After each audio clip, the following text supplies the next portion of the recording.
दोस्तों नमस्कार, मैं हूं आलोक पाठक और आप देख रहे हैं खबर दस्तक। भारतीय जनता पार्टी की सरकार जब अपना वायदा नहीं पूरा कर पाती है, तो वो किस तरह से जनता और युवाओं को बेवकूफ बनाती है, उसका ताजा उदाहरण मध्य प्रदेश से आ रहा है। दरअसल बेरोजगारी सबसे बड़ी समस्या है। आपको पता है कि मोदी जी ने 2014 में वादा किया था कि वो हर साल 2 करोड़ लोगों को बेरोजगार देंगे। 11 साल हो गए होने जा रहे हैं। मोदी जी को प्रधानमंत्री बने हुए अब तक 22 करोड़ लोगों को रोजगार मिल जाना चाहिए था, लेकिन आप जानते हैं बेरोजगारी का आलम बहुत ज्यादा है। बेरोजगारी एक बहुत बड़ी समस्या बन गई है और शायद यही कारण रहा कि 2024 के लोकसभा चुनाव में भारतीय जनता पार्टी को अपने बलबूते बहुमत नहीं मिला। भाजपा 303 से लेकर 240 तक निपट गई, पर आ गई, 303 से 240 पे आ गई। लेकिन क्या तरीका ढूंढा है मध्य प्रदेश की सरकार ने? मध्य प्रदेश की सरकार ने बेरोजगारों को रोजगार तो दे नहीं पा रही है, तो उसने एक नया शब्द दे दिया है कि वो बेरोजगारों को बेरोजगार नहीं कहा जाएगा, उनको आकांक्षी युवा कहा जाएगा। उसके पीछे क्या लॉजिक दिया है मध्य प्रदेश के एक मंत्री जी ने, मैं जरा आपको सुना रहा हूं। पहली बात समझिए इस चीज को कि मध्य प्रदेश में कितनी बेरोजगारी है। इसको समझ, मध्य प्रदेश में बेरोजगारी का आलम बहुत ज्यादा है। अब वहां लगभग, अगर मैं आंकड़ों की बात करें, जो लेटेस्ट आंकड़े हैं, तो जुलाई 2024 में मध्य प्रदेश में 25,82,000 बेरोजगार थे। ये बेरोजगार वो होते हैं जो एम्प्लॉयमेंट एक्सचेंज में जाके अपना नाम रजिस्टर्ड कराते हैं। बहुत से युवा एम्प्लॉयमेंट एक्सचेंज में अपना नाम नहीं रजिस्टर कराते। ये वो हैं जो कि सरकारी एम्प्लॉयमेंट ऑफिस में जाके नाम रजिस्टर कराते हैं। तो जो आंकड़ा मैं आपको बता रहा हूं, ये आंकड़ा है जुलाई 2024 का। सब 25,82,000 बेरोजगार था। दिसंबर में ये बढ़कर 26,17,000 हो गए। मतलब 6 महीनों में बेरोजगारों की संख्या लगभग 25,000 35,000 बढ़ गई। अब टोटल मध्य प्रदेश में 29,36,000 बेरोजगार हैं। अब मध्य प्रदेश सरकार ने इन बेरोजगारों का नया नाम दे दिया आकांक्षी युवा। और इसके पीछे जो लॉजिक दिया है, वो लॉजिक मैं आपको बता रहा हूं। ये लॉजिक कितना अद्भुत है कि आप सुनेंगे तो हंसते हंसते लोटपोट हो जाएंगे। उनका कहना है कि मान लीजिए कोई बेटा अपने पापा की दुकान में कुछ काम करता है, मदद करता है और वो अच्छी नौकरी चाहता है, तो उसको आप बेरोजगार नहीं कहेंगे, वो उसको हम आकांक्षी युवा कहेंगे। ठीक है, तो आकांक्षी युवक हो गया, वो बेरोजगार नहीं है। कमाल की बात है, अपने उसको कोई रोजगार नहीं मिल रहा है और उसके पिताजी मान लीजिए छोटी सी दुकान चलाते हैं, उसमें अपने पिता की कुछ मदद कर दे रहा है, तो सरकार कह रही को बेरोजगार नहीं है। सरकार का, मध्य प्रदेश सरकार का बेरोजगारी नापने का एक, बेरोजगार किसको बेरोजगार घोषित करता समझिए। अगर किसी परिवार की मासिक आमदनी 12,777 रुपए है और उस परिवार में कोई युवक है, तो सरकार के हिसाब से वो बेरोजगार नहीं है। ये जो तरीका है, ये अद्भुत है और ये तरीका आपको समझना चाहिए कि मान लीजिए एक परिवार में माँ बाप और 2 या 4 भाई बहन हो, 6 लोगों के परिवार की टोटल मासिक आमदनी अगर 12,777 है और उसके तीनों 4 बच्चे 18 साल से ऊपर है, उनको रोजगार नहीं मिला है, तो भी सरकार के हिसाब से वो बेरोजगार नहीं है। ये देखिए सरकारें किस तरह से आंकड़ों की बाजीगरी करती है। आप सोचिए, मध्य प्रदेश की, आप जानकर ताजुब हो गया कि अंतिम जनगणना हुई थी 2011 में। अभी जनगणना उसके बाद कोरोना की वजह से 2021 वाली जो थी वो हो नहीं पाई, चल रही है। तो जो आधिकारिक आंकड़े हैं, मध्य प्रदेश की जो आबादी मानी जाती है लगभग 7.5 करोड़ के आसपास है। मान लीजिए वो बढ़ के जो अंतिम आबादी गिनी गई थी 2011 में, तो 7 करोड़ 20 लाख के करीब थी। अब वो बढ़ के मान लीजिए कि 10-11 साल में 9-10 करोड़ के आसपास हो गई। हम सरकार के 7 करोड़ 10 लाख 20 7.5 करोड़ वाले आंकड़े पर चलते हैं। मैंने एक चीज और उसमें देखी, पूछा, पता किया, तो मेरा जो उसमें पता चला कि मध्य प्रदेश में 15 से लेकर 30 साल, जिसको कि आप युवा कहते हैं, इनकी आबादी टोटल आबादी का 30% है। मतलब 2.5 करोड़ युवा हैं। अब 2.5 करोड़ युवा में जो एम्प्लॉयमेंट एक्सचेंज पे रजिस्टर्ड बेरोजगार लगभग 30 लाख है। मतलब 12% युवाओं को नौकरी नहीं मिली है। और ये छोटी ये मैं आपसे फिर कह रहा हूं, ये वो संख्या है जो कि एम्प्लॉयमेंट एक्सचेंज में दर्ज है। बहुत से लोग एम्प्लॉयमेंट एक्सचेंज में जाके नाम नहीं दर्ज कराते हैं। मध्य प्रदेश की भी तमाम मीडिया रिपोर्ट्स में पढ़ रहा था, उसमें तमाम लोग बीटेक करने के बाद, कोई आदमी चाय की दुकान पे काम कर रहा है, किसी ने बीएससी कंप्यूटर्स किया ये सोच के कि उसको कोई बढ़िया कंप्यूटर्स में जॉब मिल जाएगा।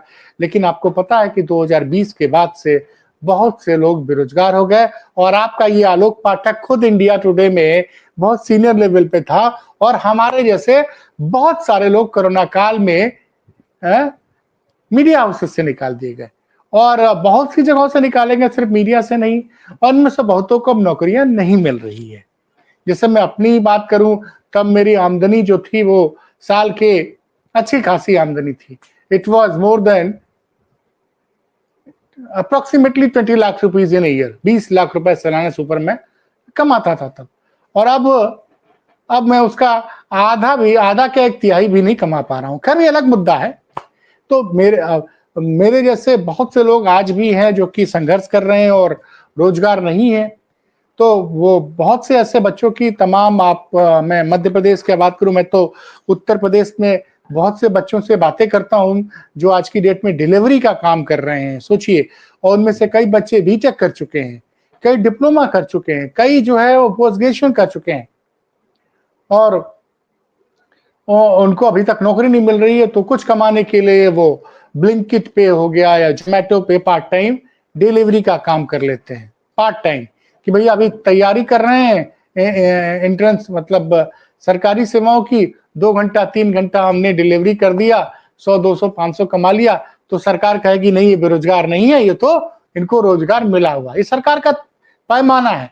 आप ये सोचिए, मैं तो ये आंकड़ा देख के दंग रह गया मध्य प्रदेश सरकार का, कि अगर आपके परिवार की आमदनी 12,770 है और आपको नौकरी नहीं मिली है, तो आपको बेरोजगार नहीं माना जाएगा। मध्य प्रदेश संसाधन के हिसाब से बहुत मतलब प्राकृतिक संसाधन बहुत हैं, बहुत ज्यादा बिजली जनरेट होती है। और मध्य प्रदेश में बेरोजगारी के आंकड़े पे जो सबसे बढ़िया तंज मुझे लगा, वो मध्य प्रदेश कांग्रेस का संदेश है। वो मैं आपको पढ़ के सुना रहा हूं। मध्य प्रदेश कांग्रेस ने क्या इस पे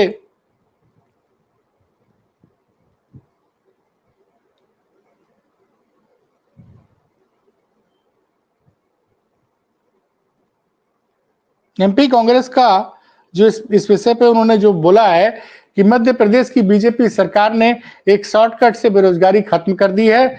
बीजेपी सरकार ने बेरोजगार शब्द ही हटा दिया। ये सबसे अच्छी बात है, न बेरोजगार रहेगा न बेरोजगारी की बात होगी। अब मध्य प्रदेश के बेरोजगार आकांक्षी युवा कहलाएंगे, न होंगे बेरोजगार न होंगी बेरोजगारी। अब सरकार को आप थैंक यू बोल सकते हैं। देखिए, इसके बाद जो उत्तर प्रदेश के पूर्व मुख्यमंत्री हैं, उन्होंने भी इस पे बहुत अच्छा लिखा है। मैं आपको पढ़ के सुना रहा हूं कि अखिलेश यादव ने क्या लिखा है।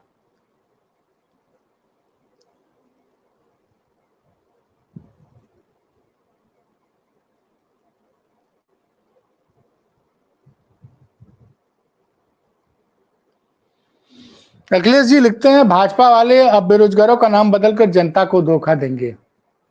सच यह है कि आकांक्षी युवाओं की एक ही आकांक्षा है कि भाजपा को कैसे जल्दी से जल्दी हटाएं, क्योंकि वो जान चुके हैं कि नौकरी भाजपा के एजेंडे में नहीं है, क्योंकि वो नौकरी खत्म करने के बहाने दरअसल आरक्षण खत्म करना चाहते हैं।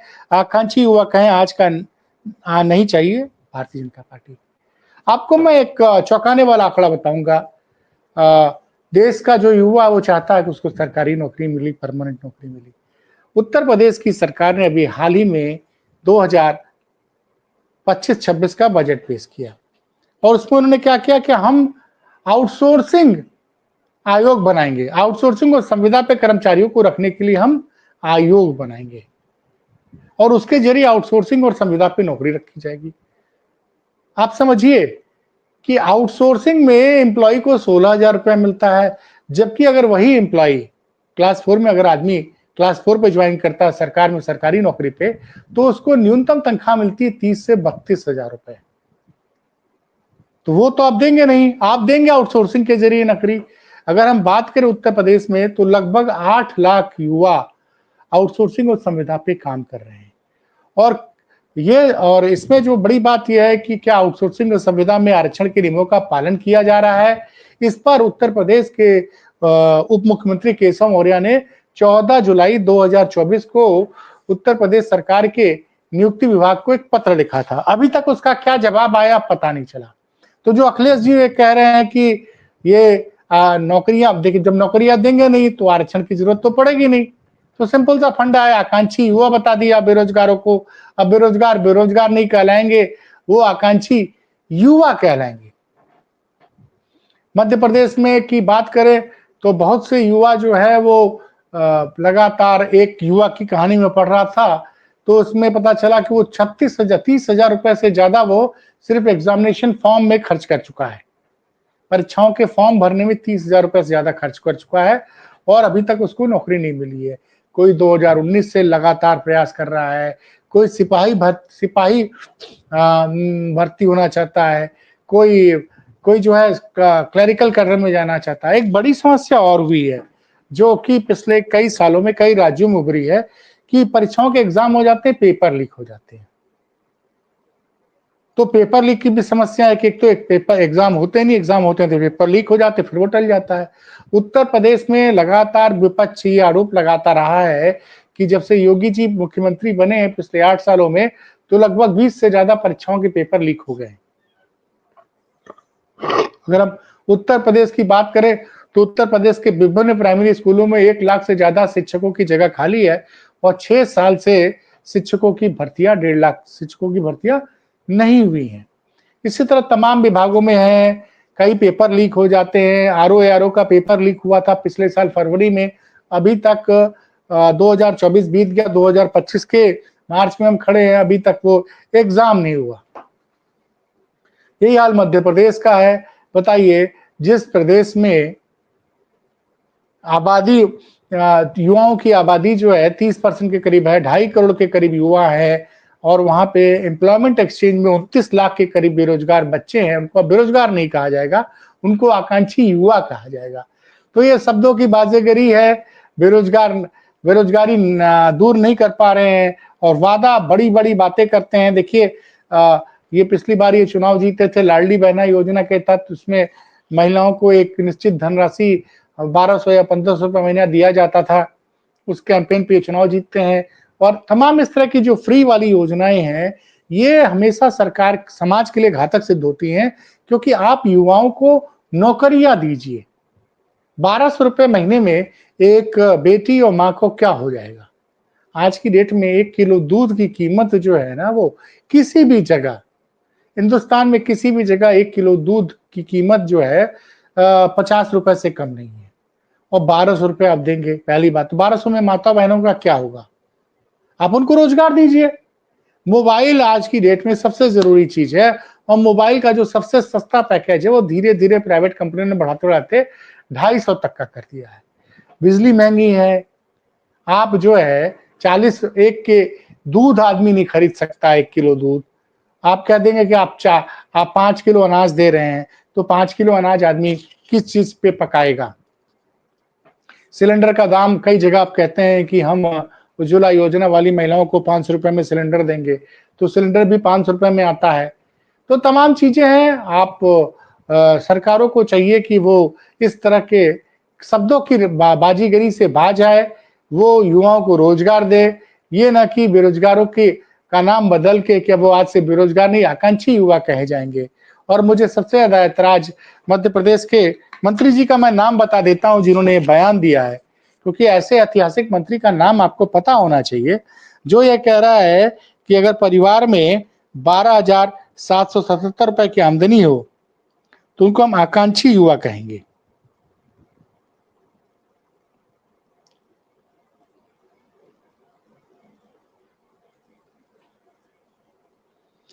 कल तमाम मतलब हेडलाइंस जो आजकल बड़ी पॉपुलर हुई है इसको लेके कि मध्य प्रदेश में एक ही झटके में खत्म हुई बेरोजगारी। सरकार ने कहा आकांक्षी युवा है 29.36 लाख। तो अब इस पे जो मंत्री जी ने कहा है, मोहन यादव सरकार के मंत्री हैं,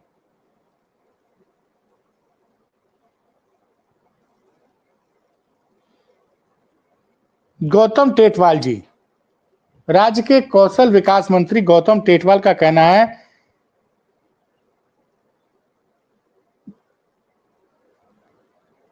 कि जो अगर बेटा अपने पिता की दुकान पर काम कर रहा है और रोजगार कार्यालय में उसका रजिस्ट्रेशन है तो वह बेरोजगार नहीं हुआ। सुन लीजिए, बेटा अगर अपने पिता के दुकान पर काम कर रहा है, उसका रोजगार कार्यालय में रजिस्ट्रेशन है तो बेरोजगार नहीं हुआ।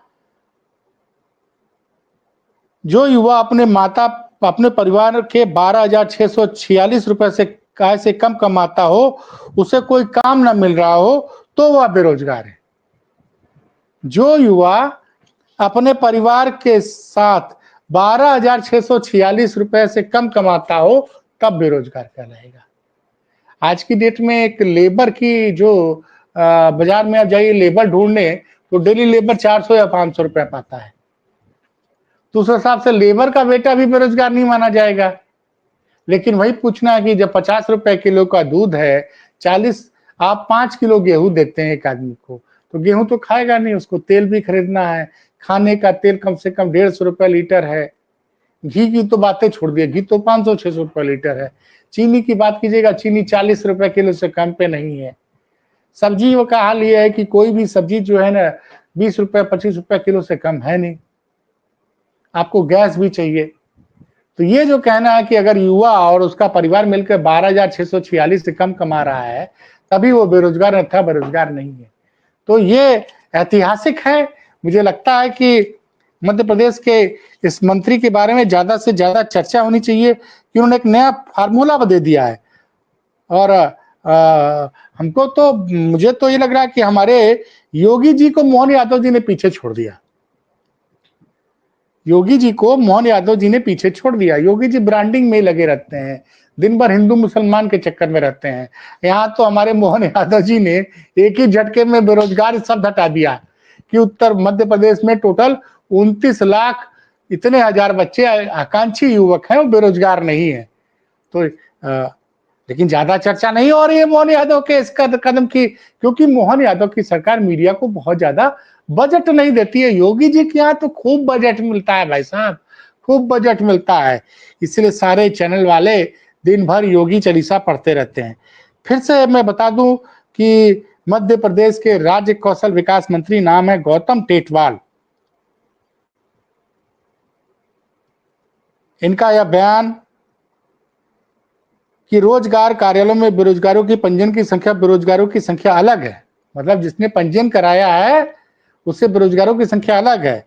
मंत्री जी ने इस तरह से समझाया कि अगर बेटा अपने पिता की दुकान पर काम करता है तो बेरोजगार नहीं हुआ। जो युवा अपने और अपने परिवार के साथ मिलकर 12,646 रुपए से कम कमाता है और उसे कोई काम ना मिल रहा हो तब वो बेरोजगार है। भैया ये नई परिभाषा है।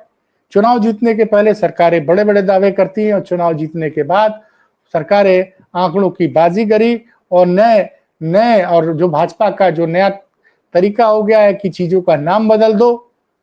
तो अब आज से कल से मध्य प्रदेश के 29 लाख बेरोजगार अब बेरोजगार नहीं रह गए, वो आकांक्षी युवा हो गए हैं। खबर दस्तक की रिपोर्ट कैसी लगी दोस्तों बताइएगा जरूर। अच्छी लगी हो तो शेयर कीजिएगा और कमी लगी हो तो कमेंट बॉक्स में कमेंट जरूर कीजिएगा। बहुत बहुत धन्यवाद।